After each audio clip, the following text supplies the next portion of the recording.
Après avoir donné leur cours, 3 maîtres de judo se retrouvent dans un bar. Le barman leur demande: alors vos élèves, ils avancent bien dans leur kata? Le premier maître dit: mes élèves doivent avoir des origines espagnoles. Comment ça? Ils font des catalans. Le deuxième maître dit: les miens construisent un bateau. Et comment ça? Ils font des catamarans. Le troisième maître dit: les miens c'est pas mieux. Comment ça? Ils font des catastrophes.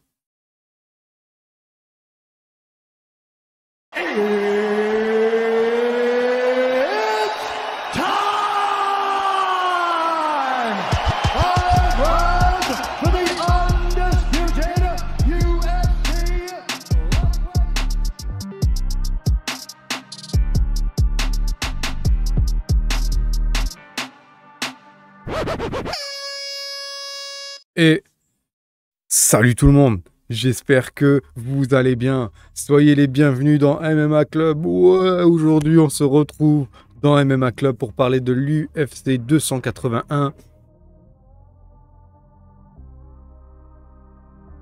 On va laisser passer cet avion.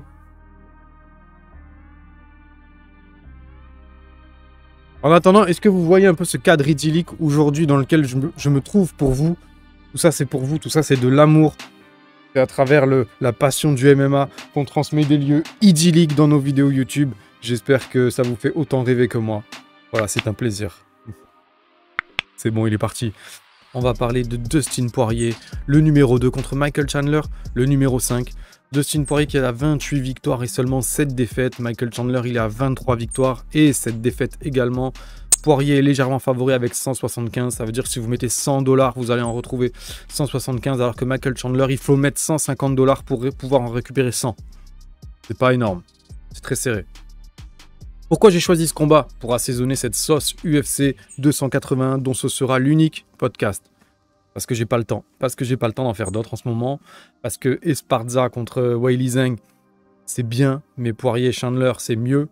Parce que Adesanya contre Pereira, Adesanya pour l'instant, j'arrête. Il nous a eu avec Cannonier, il nous a eu avec Whittaker, il nous a eu avec Marvin et Vettori. On s'attendait à du spectacle, on a eu des grosses cernes.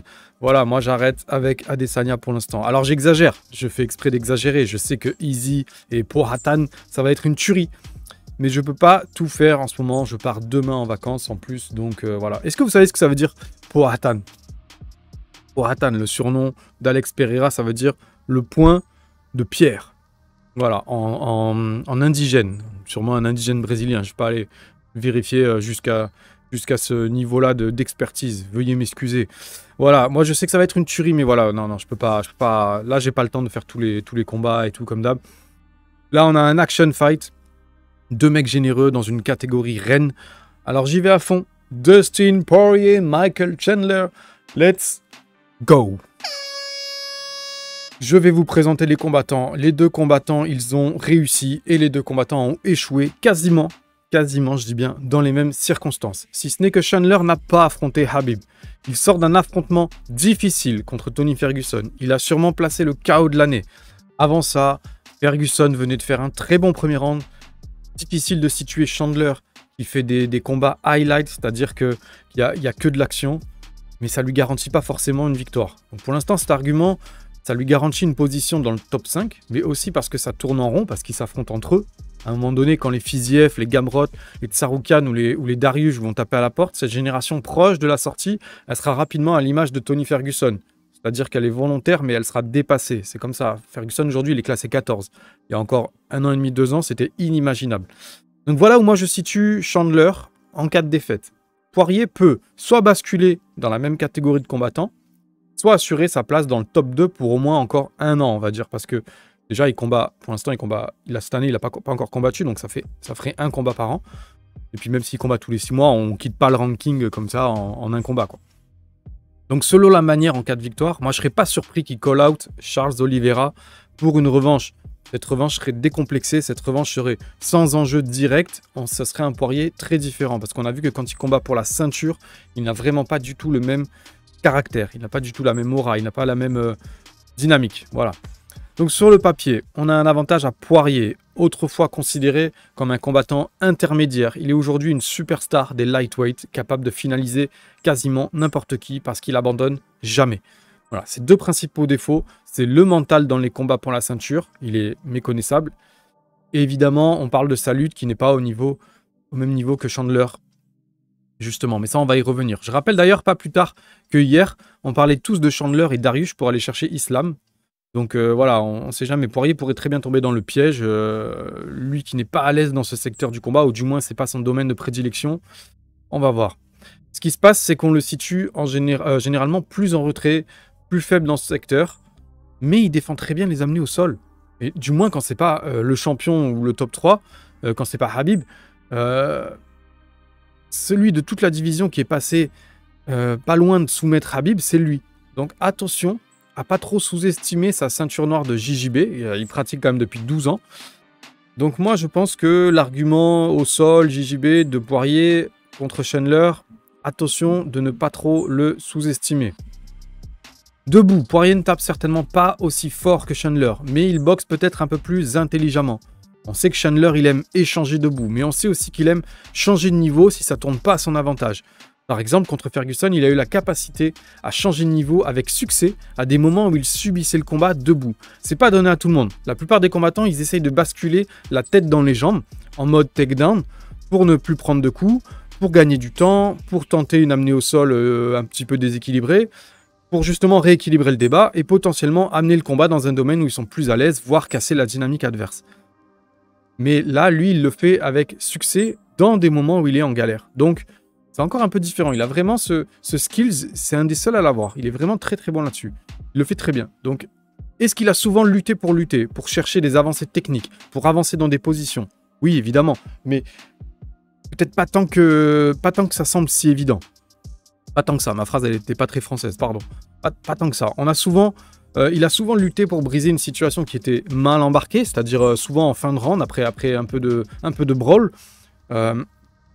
Mais en termes de construction, de grappling pour aller chercher une soumission, par exemple, ça fait bien longtemps que c'est pas arrivé. Concernant leur prime, voilà, dernièrement, moi j'ai trouvé Poirier, je dois être tout à fait honnête, j'ai trouvé Poirier en descente de prime, un petit peu plus lent sur ses coups et ses déplacements. Est-ce que c'est dû au fait qu'en face il y avait Conor ou Oliveira, qui ont peut-être donné cette impression aussi, d'avoir quelqu'un d'un peu plus en retrait, un peu plus minimaliste sur ses mouvements pour éviter de donner trop d'amplitude et de se découvrir trop, je ne sais pas, peut-être. En tout cas, c'est l'impression que ça a donné. La garde est un peu plus perméable, mais encore une fois, c'est peut-être aussi parce que c'est Oliveira avec son volume incessant qui a donné cette impression. Concernant Chandler, c'est compliqué à dire parce qu'il a toujours, ou à peu près toujours, le même schéma de combat. Il est encore très compétitif, très spectaculaire. Ça n'empêche qu'il prend beaucoup de coups. Tous ses combats, on peut les regarder du début à la fin, comme je disais tout à l'heure. C'est des highlights à eux-mêmes, c'est-à-dire qu'il n'y a quasiment pas de temps mort. À chaque seconde, il va se passer quelque chose. Donc pour Chandler, c'est difficile de parler de fin de prime. On peut simplement dire qu'il a eu un prime Bellator et que là, il est très compétitif à l'UFC. On va parler maintenant du fait que ce soit un combat en 3 rounds. Alors, c'est un combat en 3 rounds et d'après moi, ça avantage Dustin Poirier, dont le coffre est peut-être plus adapté aux 5 rounds. Un game plan plus élaboré également sur le long terme. Peut-être que Chandler, lui, il préfère les 3 rounds, parce qu'il démarre hyper fort. Mais est-ce que pour autant, ça l'avantage? Contre quelqu'un comme Poirier, je parle, hein, pas en termes... Pas le Chandler qui va affronter, je sais pas, X, qui va affronter, tu peux mettre 10 noms derrière. Là, je parle de... Est-ce que le fait de combattre en 3 rounds avantage Chandler contre Poirier? C'est ça ma question. Lui qui a du mal à se tenir à des game plans une fois les premiers échanges délivrés. Moi, le premier round, c'est souvent le plus incroyable lors de ces combats. On le sait, ce premier round, il va être déterminant dans le combat. Poirier, il n'hésite pas à prendre un petit peu plus son temps. Du coup, sur 3 rounds, je pense qu'il va falloir absolument gagner le premier round pour pouvoir faire le dos rond quand l'un ou l'autre va accélérer dans le deuxième. Ça paraît très évident. Si on va vers une décision, il faudra même profiter de la baisse de régime pour faire le taf dans le troisième. On risque d'avoir ce genre de position où le vainqueur gagnera le premier et le troisième, comme ça arrive souvent. Un système qui correspond un peu plus à celui de Poirier, d'après moi, qui calcule son rythme, qui calcule son travail énergétique, qui a un doseur un peu plus... qui dose un peu plus de manière expérimentée que son adversaire. Voilà, on sait que Chandler, lui, il va jusqu'au bout, jusqu'à ce que ça tienne plus debout. C'est un petit peu différent, voilà. Lui, il a tendance à laisser l'instinct dicter le rythme vers ses fins de combat. On a vu contre Gadji que c'était pilote automatique. Donc voilà, moi pour ça, je donne un petit avantage à Dustin Poirier. On va parler maintenant des stats. Après, on va parler des records. Les records sont vraiment pas mal. Restez. Alors pour les stats, on a Chandler à l'UFC qui est sur 2 victoires et 2 défaites. Poirier, il est à l'UFC depuis 2011. Alors je vais pas m'amuser à faire son bilan. Mais simplement, depuis 2021, il est à 2 victoires contre Conor et 1 défaite contre Oliveira. C'est d'ailleurs son seul combat en 2022. Sur les TKO et les KO, on a un léger avantage à Poirier. Regardez, la fiche, c'est du 54% contre 48%. Chandler a soumis légèrement plus, mais pas depuis 2018, c'est-à-dire depuis le Bellator 178, il n'y a pas eu de soumission. Donc le combat risque de voir le deuxième round puisque les deux combattants combattent en moyenne plus de 7 minutes, jusqu'à 10 minutes pour Poirier. Et enfin, les deux passent moins de 1 knockdown toutes les 15 minutes. Voilà, vous le voyez, ces stats. Je me suis embêté à vous sortir des fiches parce qu'elles sont très belles. Donc ça vaut le coup de les avoir sous les yeux. En termes de records, on a Dustin Poirier qui est à 27 combats à l'UFC, dont 20 victoires. Il est classé 4e derrière Charles Oliveira, Andrei Arlovski et Jim Miller qui est 24 victoires. Avec 13 finishes, il est également 4e dans ce classement. Et 3e dans le classement KO TKO. Derrière Derrick Lewis. Redoutable Derrick Lewis. Il a également pour lui 12 bonus de Fight Night. Il est classé 5e. Voilà. En termes de frappes signifiantes, Holloway est premier avec 2975 frappes signifiantes. C'est hallucinant. Mais Poirier, il est 5e devant Diaz qui est 7e avec 1585 frappes signifiantes. Là encore, on est déjà sur du très haut niveau. Vous imaginez, c'est 2 fois moins que Holloway qui est premier. C'est fou. C'est impressionnant de longévité. C'est une carrière qui est exemplaire. C'est vraiment incroyable. Il n'y a que les champions en fait qui lui barrent la route. On va parler maintenant du pronostic. Le pronostic MMA Club. Eh bien, je vais pronostiquer la main card.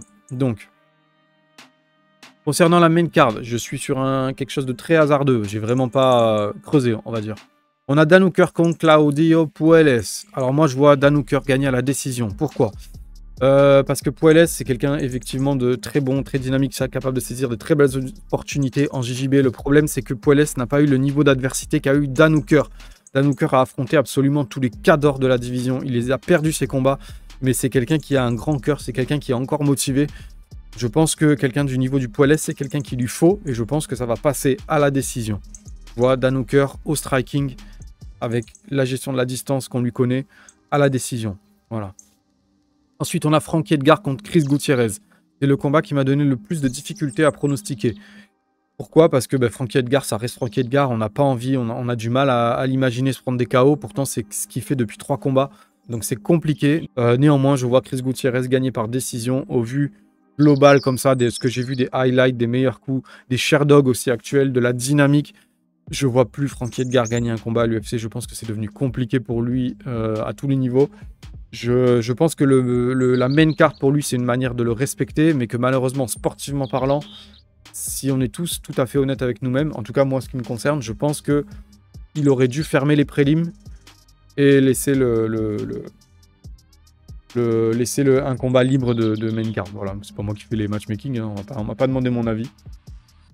Concernant Weili Zhang contre Carla Esparza, eh bien, bizarrement, je vois Carla Esparza à la décision. Encore quelque chose de très ennuyeux, quelque chose de très chiant. Ça va être le moment café. Ça va être le moment où j'aurai pas du tout envie de regarder ce combat. Mais je pense que je vais me forcer parce que on n'est jamais à l'abri d'une dinguerie avec Weili Zhang. Elle est très attractive, elle est très surprenante. Elle a des grandes qualités. Vraiment, c'est quelqu'un de très professionnel que j'aime beaucoup. Mais je sais pas pourquoi. Je vois Carla Esparza. Je vois l'effet champion, l'effet ceinture. Je vois une nana qui est difficile à prendre sur son terrain. Et je la vois bien emmener le combat dans son terrain. Donc voilà, décision ennuyeuse, mais efficace pour Carla Esparza. Israel Adesanya contre Alex Pereira. Eh bien, sans surprise, me concernant, je vois Israel Adesanya gagner à la décision, un petit peu dans le même style que Carla Esparza. C'est-à-dire une décision ennuyeuse. Ça ne veut pas dire qu'il va lutter, je sais pas ce que je voulais dire. Mais je pense que voilà, il va gérer sa distance, il va gérer avec des kicks, il va gérer avec des éclairs de 2-3 combinaisons maximum.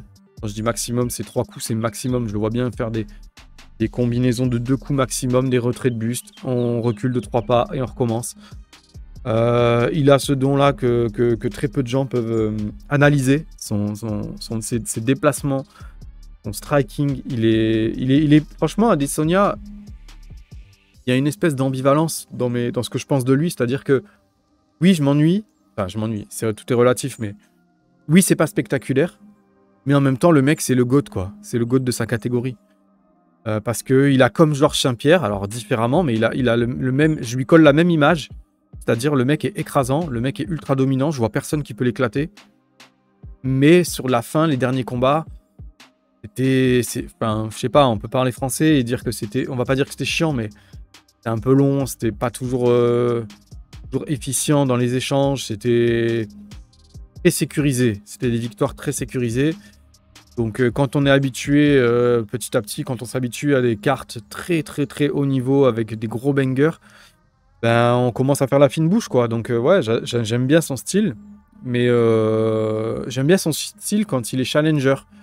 Quand il est champion, son style, ben, il est ennuyeux, en fait.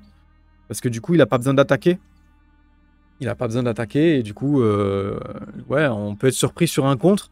Un coup de génie dans le 5e, un petit contre qui va coucher Poatan. Mais pendant tout ce qu'il y a avant, on risque fort d'avoir quelque chose de très maîtrisé, et très long, très sécurisé, et on peut s'ennuyer. Voilà. Donc, ouais, je vois Israël Adesanya. Concernant le combat de Poirier contre Chandler, eh bien, je ne vais pas changer mon fusil d'épaule. Team Poirier depuis très longtemps. Ça fait une bonne douzaine d'années, voire plus. Je l'ai déjà dit, je ne changerai pas d'avis pour ce combat. J'ai très envie qu'il reprenne la main sur la catégorie. Il n'a pas été très actif cette année. Le voir revenir dans la course pour la ceinture maintenant, qu'il y a un changement de propriétaire, moi, ça me donne envie. Même si je sais qu'en termes de profil, Chandler est mieux placé que lui pour affronter Islam Makhachev. Mais voilà, moi j'aime trop Dustin Poirier. Il peut affronter n'importe qui, offrir un banger. J'aimerais bien Poirier contre Oliveira. Et j'aimerais bien Chandler contre Dariush. En vrai, c'est les oppositions qui me ferait le plus plaisir. Pourquoi Chandler Dariush? Parce que si Chandler passe Dariush, on va vraiment valider la case. Pardon, on va vraiment valider la case. Chandler peut éclater un lutteur. Alors que si on le met directement contre Makhachev, ben peut-être qu'on dira ah on a sauté une étape, nanani nanana. Donc voilà. Et aussi c'est une manière de récompenser Dariush avec un, je sais pas moi, un main event ou un co-main event de pay-per-view très lucratif en termes de monnaie. Donc pourquoi pas, vu que de toute façon il sait pertinemment qu'il n'aura pas le title shot, pourquoi pas. Et pourquoi aussi Poirier-Oliveira? Eh bien parce que c'est une revanche sans pression sur 3 rounds, et que du coup, Poirier, je pense que je peux lui faire confiance sur ce genre de configuration-là. Voilà. Voilà les amis, on en a fini pour ce podcast UFC 280. Putain, maintenant que j'ai fini, ils arrêtent tous de faire du bruit là. Là-bas, il y a l'autre qui souffle, il y a l'autre qui taille des... Je sais pas ce qu'il fait avec sa disqueuse. Voilà, maintenant que j'ai terminé, ils se testent tous. N'oubliez pas de vous abonner. N'oubliez pas de partager autour de vous, c'est cool. N'oubliez pas d'alimenter l'Insta avec des petits likes, des petits commentaires. Franchement, ça le fait, c'est cool de valider les stories. Ça fait super plaisir. J'ai énormément de messages en ce moment, c'est la folie. Je ne m'attendais pas à avoir autant de messages privés tous les jours. Et on y prend goût. On y prend goût à avoir des petits messages. Passe une bonne semaine. J'espère que tu vas bien. Ton podcast m'a plu.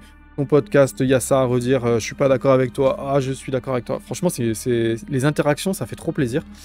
Maintenant, ne vous gênez pas pour interagir publiquement, c'est-à-dire dans les commentaires. Ça fait vivre l'Instagram et c'est très important. C'est ce qui fait avancer les choses. Abonnez-vous sur le YouTube, on vise toujours les 500 abonnés pour Noël, ça serait un joli cadeau que vous me feriez. Donc voilà, moi en attendant Ares 10, en attendant, qu'est-ce qu'il y a encore avant la fin de l'année? Il y a un joli Bellator là qui pointe le bout de son nez, mais bon, je vais pas avoir le temps de faire un podcast là-dessus. Bon, voilà, on se dit à bientôt et je vous fais des gros bisous.